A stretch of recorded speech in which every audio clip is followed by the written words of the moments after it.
Hello everyone, welcome to Sanskrit जिज्ञासा। मित्रों, आज की इस वीडियो में हम हिमाचल प्रदेश शास्त्रीय कमीशन 2020 में किस किस टाइप से प्रश्न पूछे गए थे इसका हम आज इस वीडियो में अवलोकन करेंगे।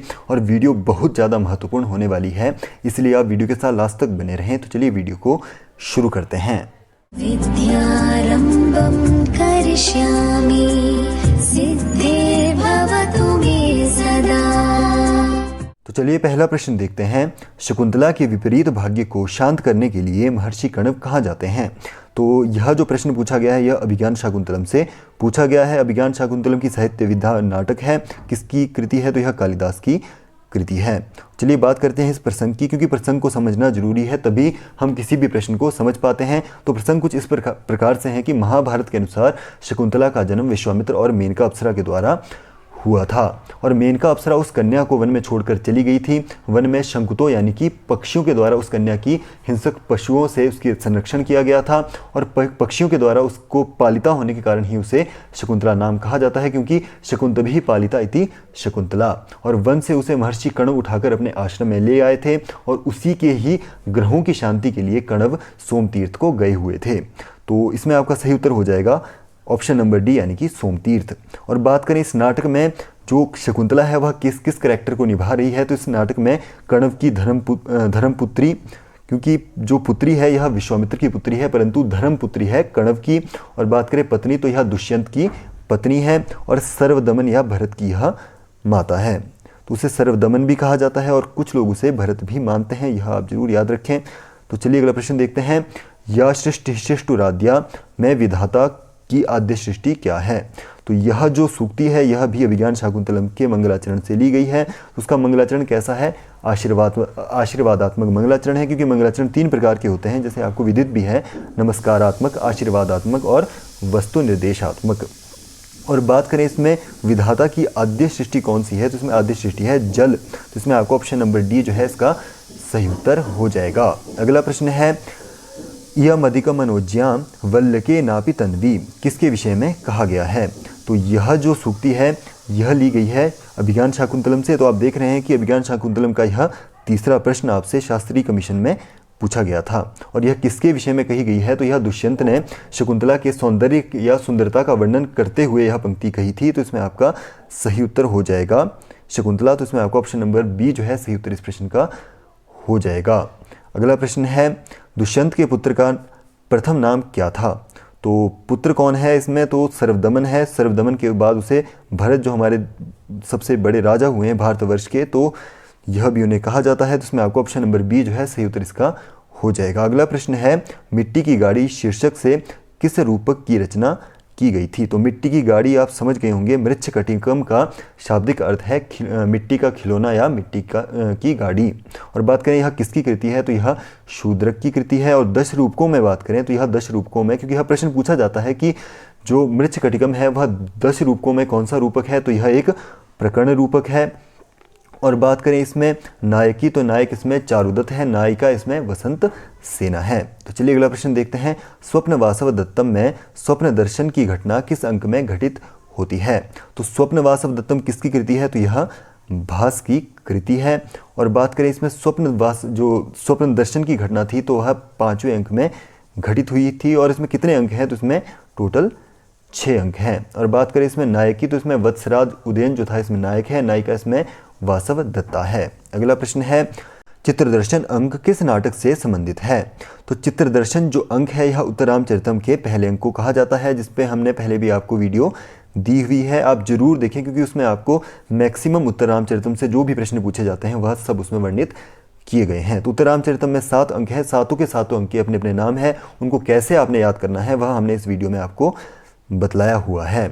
तो बात करें उत्तरामचरितम किसकी कृति है? तो यह भभूति की कृति है। और पहले अंक को चित्रदर्शन क्यों कहा जाता है? क्योंकि चित्रदर्शन में जो श्री लक्ष्मण जी हैं वह राम के जन्म से लेकर सीता की विशुद्धि तक का सारा एक एल्बम बनाते हैं, वह उन्हें दिखाते हैं। इसका वर्णन इसमें मिलता है, इसीलिए इसे चित्र यानी कि चित्रों को देखने के कारण ही इसे चित्रदर्शन अंक कहा जाता है। अगला प्रश्न है। वेणी संहार नाटक के प्रणेता कौन है? तो वेणी संहार के जो प्रणेता हैं वह है भट्ट नारायण। और बात करें इसमें नायक की, तो इसमें नायक हैं भीम, नायिका द्रौपदी। और कितने अंक हैं? तो इसमें 6 अंक है, यह आपको जानना आवश्यक है। अगला प्रश्न है, निम्न में से नायिका रहित नाटक है।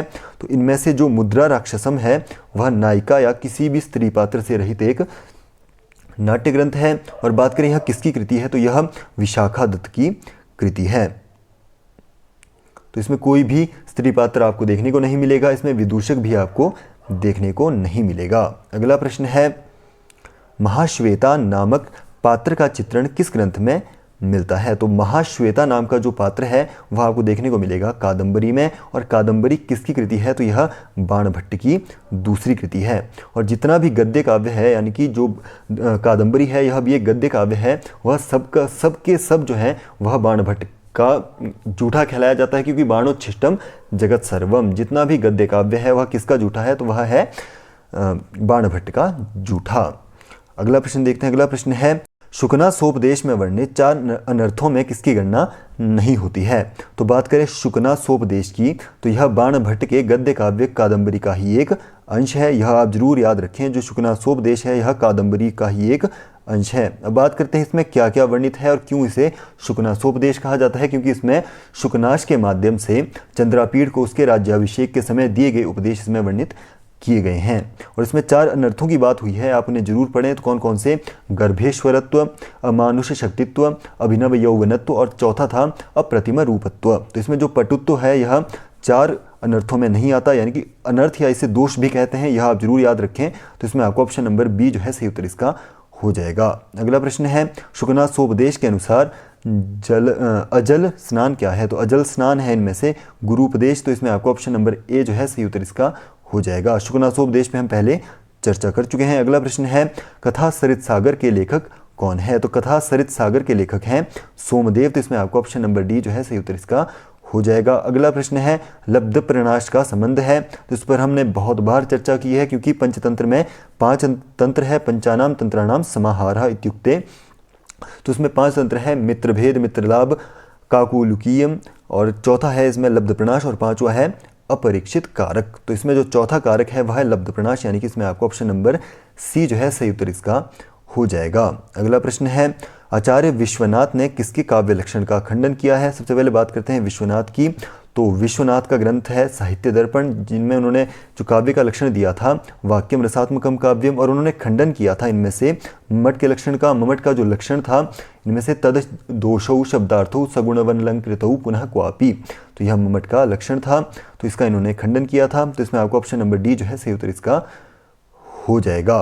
अगला प्रश्न है, काव्य प्रकाश के अनुसार नियतिकृत नियम रहता है। तो काव्य प्रकाश किसकी कृति है। तो यह है मम्मट की कृति। और बात करें इस सूक्ति की, तो यह जो है यह काव्य प्रकाश के मंगलाचरण में वर्णित की गई है। और इसके अनुसार बात करें नियतिकृत नियम रहता है, तो इनमें से हो जाती है कवि सृष्टि। तो इसमें आपका ऑप्शन नंबर बी जो है सही उत्तर इसका हो जाएगा।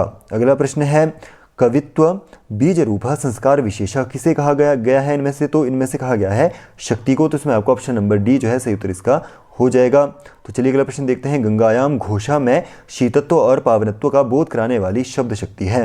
तो मैक्सिमम टाइम होता है जब हम गंगायाम घोषा को देखते हैं तो हम आगे बिना पढ़े ही उसमें लक्षणा कर देते हैं, परंतु इसमें लक्षणा नहीं होगी, क्योंकि इसमें कहा है शीतत्व और पावनत्व का बोध कराने वाली। तो इसमें होता है व्यंजना शब्द शक्ति। तो इसमें आपको ऑप्शन नंबर डी जो है सही उत्तर इसका हो जाएगा। अगला प्रश्न है, अजहत स्वार्था निम्न में से किसे कहते हैं। तो इनमें से उपादान लक्षणा को अजहत स्वार्था कहते हैं। अगला प्रश्न है, आयुर्गतम किस शब्द शक्ति का द्योतक है। तो इनमें से शुद्धा सारूपा लक्षणा का द्योतक है। तो इसमें हमने देखा कि इसमें शब्द शक्ति से बहुत सारे प्रश्न आपसे पूछे गए थे, तो आपने शब्द शक्तियों को अच्छे से देख लेना है, क्योंकि इसमें जो हमने देखा है, तो जो हमारा हिमाचल प्रदेश बोर्ड है, जो चयनित बोर्ड है, वह बहुत ही डीप आपसे प्रश्न पूछने की आशंका करता है या पूछेगा। अगला प्रश्न है, उपमान उपमेय एवं उनके साधारण धर्मों का बिंब प्रतिबिंब भाव से वर्णन करना कहलाता है।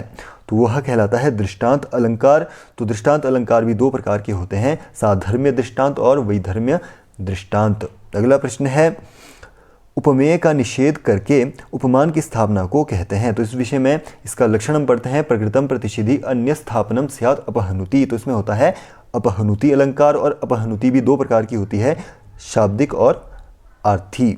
शाब्दिक और आर्थी 2 प्रकार की यह होती है। अगला प्रश्न है, यदि तौ जगौ गह किस छंद का लक्षण है। तो इसमें क्या है, तौ यानी कि 2 तगण है, एक जगण है और 2 गुरु। तो बात करें इसमें होता है स्यादिंद्र वज्रा यदि तो जगहुगा है, तो इसमें होता है इंद्र वज्रा छंद। तो इसमें आपका ऑप्शन नंबर बी जो है सही उत्तर इसका हो जाएगा। अगला प्रश्न है आदि गुरु होता है, तो इसके विषय में सूत्र है य माता राजभान सलगम।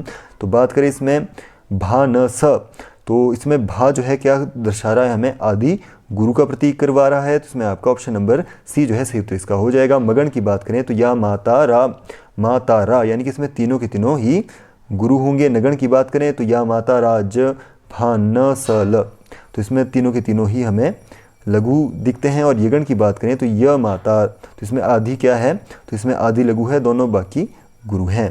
तो यह सूत्र आपने अच्छे से याद किया होगा तो आपको यह अच्छे से समझ आ गए होंगे। अगला प्रश्न है विभत्स रस का स्थायी भाव क्या है।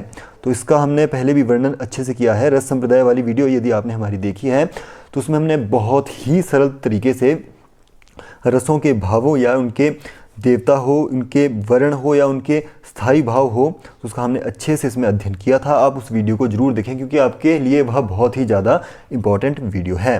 तो विभत्स रस के स्थायी भाव की बात करें तो विभत्स रस का स्थायी भाव होता है जुगुप्सा। तो इसमें आपका ऑप्शन नंबर बी जो है सही उत्तर इसका हो जाएगा। अगला प्रश्न है प्रकृति क्या है। तो नाटक में 5 प्रकार की अर्थ प्रकृतियाँ होती हैं जिनमें आपने पढ़ा भी होगा पहले, बीज, बिंदु, पताका, प्रकृति और कार्य। तो यह क्या है, अर्थ प्रकृति है। तो इसमें आपका ऑप्शन नंबर डी जो है सही उत्तर इसका हो जाएगा। अगला प्रश्न है नाटक के अंत में राष्ट्र कल्याण की कामना से प्रयुक्त किए जाने वाला पद्य कहलाता है। तो आदि में कहलाता है नांदी पाठ, और जो अंतिम जो राष्ट्र कल्याण से या जिसे हम कहते हैं अंतिम जो मंगलाचरण होता है वह कहलाता है भरत वाक्य। तो इसमें आपका ऑप्शन नंबर बी जो है सही उत्तर इसका हो जाएगा। अगला प्रश्न है कुंडली में पंचम भाव का संबंध होता है। तो आपको पता है कि कुंडली में 12 भाव होते हैं और 12 के 12 भाव फलादेश के अनुसार अलग अलग से संबंधित रखते हैं। तो चलिए देखते हैं। सबसे पहला है लग्न जो तनु या आत्मा देह का बोध करवाता है। दूसरा धन या द्रव्य का। तीसरा सहज पराक्रम। चौथा सुहृत आवय या सुख का। पांचवा सुत या संतति या पुत्र का। छठा आ गया रिपु या शत्रु। सातवां है जाया भार्या पत्नी का, यह बोधक है। सातवां आठवां है मरण मृत्यु का। नौवां धर्म भाग्य का। और 10वां कर्म या राजपद का। अगला है 11वां, तो 11वां आय या लाभ का। और 12वां जो है व्यय या खर्च का बोधक होता है। तो इसमें पूछा गया है हमसे पुत्र का, तो पंचम भाव पूछा गया है, तो पंचम भाव होता है पुत्र। तो इसमें आपका ऑप्शन नंबर डी जो है सही उत्तर इसका हो जाएगा। अगला प्रश्न देखते हैं। अगला प्रश्न है कुंडली में त्रिकोण संज्ञक स्थान है। तो कुंडली के अपने अपने संज्ञक होते हैं, जैसे कि केंद्र है, पणफर है, आपुक्लिम है, त्रिकोण है, त्रिक है। तो मैक्सिमम टाइम हम त्रिकोण या त्रिक में कंफ्यूज हो जाते हैं। तो चलिए देखते हैं इसे भी। तो त्रिकोण हमसे पूछा है, त्रिकोण होती है 1, 5 और 9 की। तो यह एक त्रिकोण बना रही है, इसीलिए इसे त्रिक कहा जाता है। तो इसमें आपका ऑप्शन नंबर इसमें सही हो जाएगा। 9 इसमें है तो इसमें आपका डी इसका सही उत्तर हो जाएगा। पहला भी इसमें सही उत्तर आपका हो सकता है। और बात करें इसमें एक और है त्रिक। तो त्रिक को भी समझ लेते हैं। त्रिक होता है 6, 8 और 12 की संज्ञा। तो यह आप जरूर याद रखें, इन तीनों की संज्ञा होती है त्रिक और इन तीनों की होती है त्रिकोण। तो चलिए अगला प्रश्न देखते हैं। निम्न में से ईशान दिशा का स्वामी है। तो आपको पता है कि हमारे भारतीय मान्यताओं के अनुसार 10 दिशाएं हैं। तो चलिए इनका भी अध्ययन कर लेते हैं, इन्हें समझ लेते हैं। तो 10 दिशाएं हैं और हमसे पूछा है ईशान दिशा। तो सभी को समझ लेते हैं। इनके अपने अपने स्वामी हैं और अपने अपने देवता है। स्वामी और देवता में कंफ्यूज नहीं होना है, क्योंकि स्वामी जो है इनके वह ग्रह हैं और जिनके देवता हैं वह विष्णु इत्यादि देव हैं। तो चलिए देखते हैं। सबसे पहले हम बात करेंगे पूर्व से। तो पूर्व के जो स्वामी होते हैं वह है सूर्य, और पूर्व और दक्षिण के मध्य होती है आग्नेय दिशा। तो आग्नेय दिशा का जो स्वामी है वह है शुक्र। फिर आती है दक्षिण। तो दक्षिण दिशा के स्वामी है मंगल। और जो दक्षिण और पश्चिम के बीच में आती है नैऋत्य दिशा, और नैऋत्य दिशा के स्वामी होते हैं राहु। और बात करें पश्चिम की, तो पश्चिम दिशा की बात करें तो इसके स्वामी होते हैं शनि। और वायव्य दिशा जो होती है यह पश्चिम और उत्तर के बीच में होती है। तो वायव्य दिशा की बात करें तो वायव्य के जो स्वामी होते हैं वह है चंद्र। और उत्तर की बात करें तो उत्तर के स्वामी हो गए इनमें से बुध। और जो ईशान है उनके स्वामी हो जाते हैं गुरु या बृहस्पति। और 2 और दिशा रहती है ऊर्ध्व और अधो। यह 10 दिशाएं होती है, यह 8 है, इसके अतिरिक्त एक ऊर्ध्व होती है, एक अधो होती है, इस प्रकार से यह 10 दिक्पाल हो जाते हैं। तो इनमें से हमसे पूछा गया था ईशान दिशा का, तो ईशान दिशा के स्वामी हो गए इनमें से बृहस्पति, तो इसमें आपका ऑप्शन नंबर ए जो है सही उत्तर इसका हो जाएगा। अगला प्रश्न है चतुर्युगी में कितने दिव्य वर्ष होते हैं। तो सबसे पहले बात करते हैं दिव्य वर्षों की, तो 360 वर्षों का एक दिव्य वर्ष होता है और 12,000 दिव्य वर्षों का हो जाता है एक चतुर्युगी एक, या उसे महायुग भी कहते हैं। तो इसमें आपका ऑप्शन नंबर 12,000 यानी कि इसमें ऑप्शन नंबर ए जो है सही उत्तर इसका हो जाएगा। अगला प्रश्न है वेदाध्ययन की समाप्ति पर छात्र की घर वापसी के अवसर पर किए जाने वाला संस्कार है। तो आपको पता है कि भारतीय मान्यताओं के अनुसार 16 संस्कार होते हैं, जिनमें सबसे पहले गर्भाधान से लेकर अंतिम अंत्येष्टि तक के यह 16 संस्कार होते हैं। उन्हीं में से जो पहले प्राचीन समय में हम देखते थे, अब तो हमें देखने को नहीं मिलते हैं, जिनमें से वेदाध्ययन से पहले होता था यज्ञोपवीत, उसके बाद होता था वेदारंभ संस्कार, वेदारंभ संस्कार के बाद हो जाता था जब वो घर वापसी करते थे तो उस समय हमें संस्कार मिलता था समावर्तन संस्कार। तो इसमें आपका ऑप्शन नंबर बी जो है सही उत्तर इसका हो जाएगा। और जब समावर्तन के बाद होता था उसका विवाह संस्कार। तो चलिए अगला देखते हैं छल से अपहृत्य कन्या से किए जाने वाला विवाह कहलाता है। तो इस पर हम 8 प्रकार के विवाहों की चर्चा पर हमने एक बहुत अच्छी एक वीडियो बनाई है, उसे भी आप जरूर देखें, लिंक हम डिस्क्रिप्शन में उसे दे देंगे। उसमें आपको 8 के 8 विवाह के प्रकारों को अच्छे से आप उसको संज्ञानित कर सकते हैं। तो छल के द्वारा अपहृत्य या अपहरण किए जाने वाली कन्या और फिर उससे विवाह करना, तो वह कहलाता है इनमें से राक्षस विवाह। तो इसमें आपको ऑप्शन नंबर ए जो है सही उत्तर इसका हो जाएगा। अगला प्रश्न है श्रीमद् भगवत गीता का कौन सा अध्याय कर्मयोग कहलाता है। तो श्रीमद् भगवत गीता में 18 अध्याय हैं। कितने श्लोक हैं, तो इसमें 700 श्लोक हैं। किसमें से हैं, तो यह महाभारत के किसमें कौन से पर्व से ली गई है, भीष्म पर्व से यह ली गई है। और बात करें इसमें कर्मयोग की, तो कर्मयोग होता है तृतीय अध्याय का, क्योंकि कर्मयोगो नाम तृतीयो अध्याय, प्रत्येक अध्याय के अपने अपने नाम हैं, उसे आप जरूर देखें। तो चलिए अगला देखते हैं योगक्षेमम वहाम्यहम् निम्न में से किसका ध्येय वाक्य है। तो यह सूक्ति कहाँ से ली गई है, तो यह भी श्रीमद् भगवत गीता से ली गई है। पूरी सूक्ति है अनन्यास चिंतयन्तो माम ये जनाः पर्युपासते तेषां नित्याभियुक्तानां योगक्षेमम वहाम्यहम्। तो यह किसकी है, भारतीय जीवन बीमा निगम की यह क्या है, ध्येय वाक्य है। और बात करें भारतीय वायुसेना का, तो इनका है नभः स्पृशम दीप्तम, यह इनका ध्येय वाक्य है।